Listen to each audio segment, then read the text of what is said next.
প্রিয় বন্ধুরা, এইমাত্র পিএম কিষাণ নিয়ে গুরুত্বপূর্ণ বড় আপডেট। পিএম কিষাণের এবার থেকে ৬,০০০ টাকার বদলে ৯,০০০ টাকা পাবেন কৃষকরা। এই নিয়ে আরও কি বিস্তারিত জানা যাচ্ছে, বিস্তারিত জানতে আপনারা ভিডিওটি প্রথম থেকে শেষ পর্যন্ত অবশ্যই দেখতে থাকুন এবং আমাদের এই চ্যানেল নতুন হলে চ্যানেলটিকে সাবস্ক্রাইব করে অবশ্যই পাশে থাকতে ভুলবেন না। নতুন বছরে কৃষকদের জন্য রয়েছে বড় সুখবর।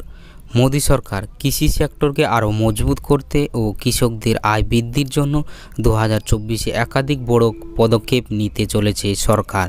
জানা যাচ্ছে জানুয়ারিতেই কিষাণ সম্মান নিধির টাকা পেতে চলেছেন কৃষক বন্ধুরা। তবে এর থেকেও বড় খবর রয়েছে ভারতীয় কিষাণদের জন্য। এক লাফে বাড়তে পারে কিষাণ সম্মান নিধির টাকা। এখন যেখানে বছরে ৬,০০০ টাকা পাওয়া যাচ্ছে, সেখানে এক লাফে দ্বিগুণ হয়ে যেতে চলেছে কিষাণ সম্মান নিধির টাকা, এমনটাই খবর। অপর এক সূত্রে খবর, কৃষকরা এবার ৬,০০০ টাকা বদলে ৯,০০০ টাকা পাবে। পাশাপাশি ফসলের বীমার সুবিধাও দেওয়া হবে। মনে করা হচ্ছে সরকার আগামী বাজেটে কৃষিক্ষেত্রের জন্য মোটা টাকা বরাদ্দ করতে চলেছে। সরকার 2024-25 এর বাজেটে কৃষিক্ষেত্রে প্রায় 2 লক্ষ কোটি টাকা বরাদ্দ করতে পারে। চলতি আর্থিক বছরের 1.44 লক্ষ কোটি টাকা থেকে, যা প্রায় 39% বেশি মনে করা হচ্ছে। পিএম কিষাণ যোজনার টাকা ৬,০০০ থেকে বাড়িয়ে ৯,০০০ টাকা করা হতে পারে। প্রসঙ্গত, রাজস্থান বিধানসভা নির্বাচনে প্রচারে গিয়ে প্রধানমন্ত্রী নরেন্দ্র মোদী একটি বড় ঘোষণা করেছিলেন।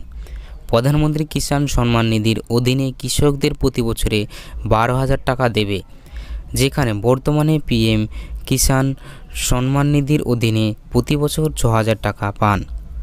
রাজস্থানে হনুমানগড়ে একটি নির্বাচনের সমাবেশে ভাষণ দিতে গিয়ে প্রধানমন্ত্রী মোদী বলেন, যারা কৃষকদের সাথে প্রতারণা করছে তাদের রেহাই দেওয়া হবে না।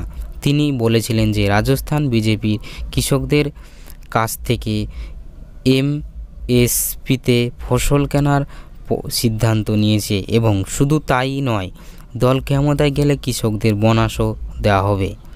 বিভিন্ন সূত্রে জানা যাচ্ছে 2024-25 এর বাজেটে কৃষিক্ষেত্রে বিশেষ গুরুত্ব পেতে চলেছে। একদিকে যেমন বৃদ্ধি পেতে চলেছে কিষাণ সম্মান নিধির টাকা, তেমনি আরও অনেক ধরনের উদ্যোগ নেওয়ার পরিকল্পনা নেওয়া হয়েছে।